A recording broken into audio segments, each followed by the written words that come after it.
Hello दोस्तों, स्वागत है आपका आपके अपने YouTube चैनल ADRS। देखिए, आज हम कंपटीशन से संबंधित कुछ बातें बताएंगे। तो सबसे पहले लेंगे हम इंटरेस्ट, ब्याज, जिसको हम कहते हैं ब्याज। जहां तक मेरा मानना है, यहां पर ही नहीं पूरी दुनिया में ब्याज दो प्रकार की लगाई जाती है।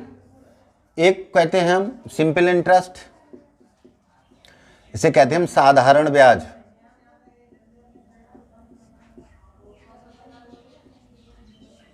और दूसरे को कहते हैं कंपाउंड इंटरेस्ट, इसे कहते हैं हम चक्रवृद्धि ब्याज।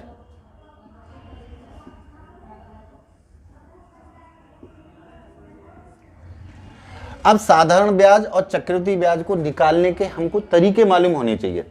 तो सबसे पहले हम करते हैं साधारण ब्याज क्या है। सबसे पहले साधारण ब्याज का एक सूत्र है, साधारण ब्याज बराबर मूलधन इंटू दर इंटू समय बटे 100।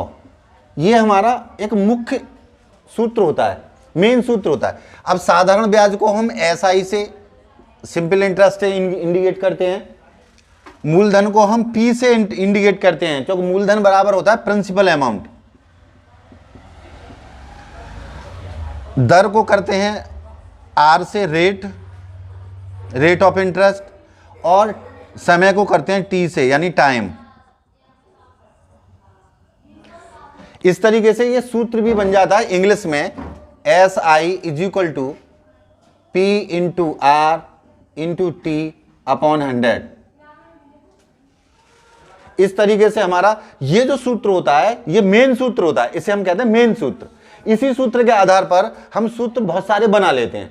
कैसे? मान लीजिए आपको साधारण ब्याज नहीं पूछा गया है, साधारण ब्याज दिया गया है, और साधारण ब्याज जब देने के बाद में आपसे पूछा गया प्रिंसिपल अमाउंट कितना था, रेट ऑफ इंटरेस्ट दिया हुआ है, टाइमिंग दी हुई है, और आपको सिंपल इंटरेस्ट दी हुई है।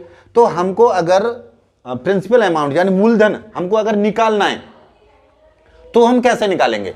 तो वही काम देखो, आपको अगर ये सूत्र के माध्यम से सारे सूत्र निकालने हैं, एक से सूत्र, इतना ही बड़ा सूत्र आपको याद रखना है, बस एक सूत्र केवल ये याद रखना है, इसी से सारे सूत्र निकल जाते हैं। कैसे, मैं बताते हैं आपको। देखिए, SI सिंपल इंटरेस्ट दिया हुआ है, इसका इंटू कर दीजिए 100 में। पहले पूरी बात समझ लीजिए।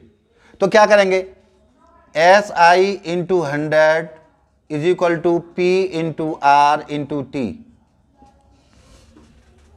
अब आपको P निकालना है, यानी प्रिंसिपल अमाउंट, मूलधन निकालना है। तो कैसे निकालेंगे? P इज इक्वल टू, अब ये देखो, ये जो है ना, ये दोनों जो बची हैं संख्या वो इसके नीचे आ जाएंगी, क्योंकि ये बराबर का जो चिन्ह होता है, बराबर से इधर और बराबर से इधर, बाएं पक्ष में और दाएं पक्ष में, दोनों में इनकी जो संख्या होती है, इनका जो मान होता है वो बराबर होता है।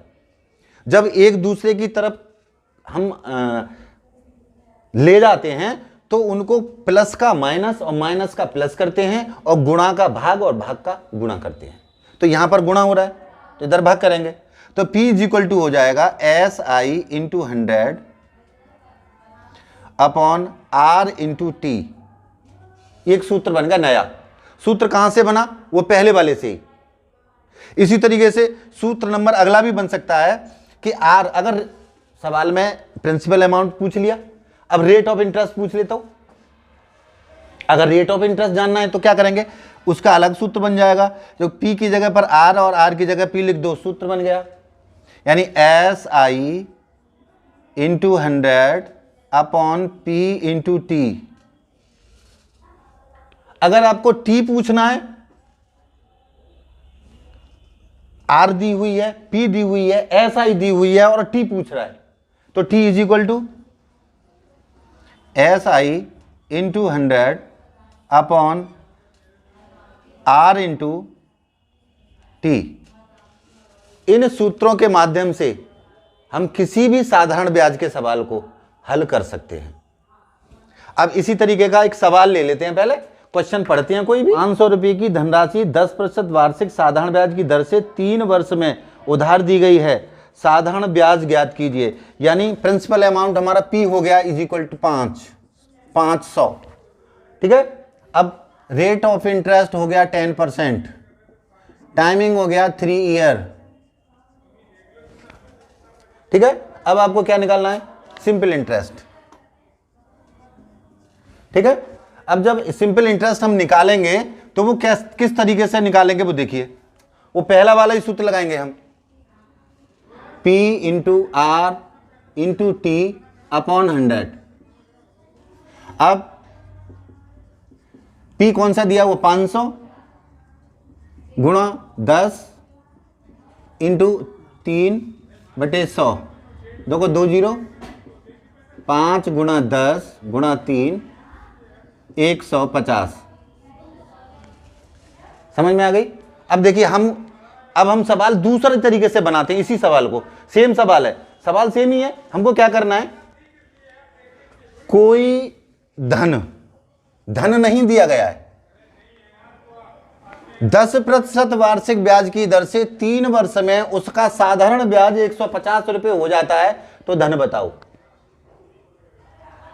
भाई अब तक तो सवाल यह था कि 500 रुपए का, अब कोई धन 10% वार्षिक ब्याज की दर से 3 वर्ष में 150 रुपए ब्याज हो जाता है, तो धन बताओ। तो कैसे करेंगे, तो हमको क्या है, P पूछ रहा है, तो P इज इक्वल टू क्या बनाया था हमने, P इज इक्वल टू सूत्र हमको याद होना चाहिए, P इज इक्वल टू था SI into 100 upon R into T, ये सूत्र था। अब SI दिया हुआ है 150 इंटू 100 अपॉन रेट दिया 10 इंटू 3, देखो 0 से 0, 3 से कट गए, 3 पंजे 15, 50 इंटू 10 यानी 500। एक सवाल दिया हुआ है, उस सवाल को अपने आप ही आपको 5 बार से निकालना है। अब आपको क्या करना है, 500 रुपए का प्रिंसिपल अमाउंट दिया हुआ है, अब आपको कोई दर रेट नहीं दिया है, 500 रुपए का 3 वर्ष का साधारण ब्याज 150 रुपए है, तो दर बताओ। 500 रुपए का 3 वर्ष का साधारण ब्याज 150 रुपए है, तो दर बताओ। निकाल सकते हो। मान लीजिए दर दी हुई है 10%, कोई धन 500 रुपए 10% वार्षिक ब्याज की दर से साधारण ब्याज 150 रुपए होता है, तो कितने समय में, कितना टाइम लगा। अब जब टाइम लगा तो टाइमिंग का आपको सूत्र लगाना है। बात समझ में आ रही है। इस तरीके से आपको ये पूरा साधारण ब्याज वाला जो पूरा टॉपिक है, इन्हीं आधार पर खत्म हो जाएगा। पूरा टॉपिक बस इन्हीं सूत्रों पर आधारित है। आशा करते हैं आपको वीडियो पसंद आई होगी। अगर वीडियो पसंद आई हो तो हमारे चैनल को सब्सक्राइब करें, लाइक करें। जय हिंद, जय भारत।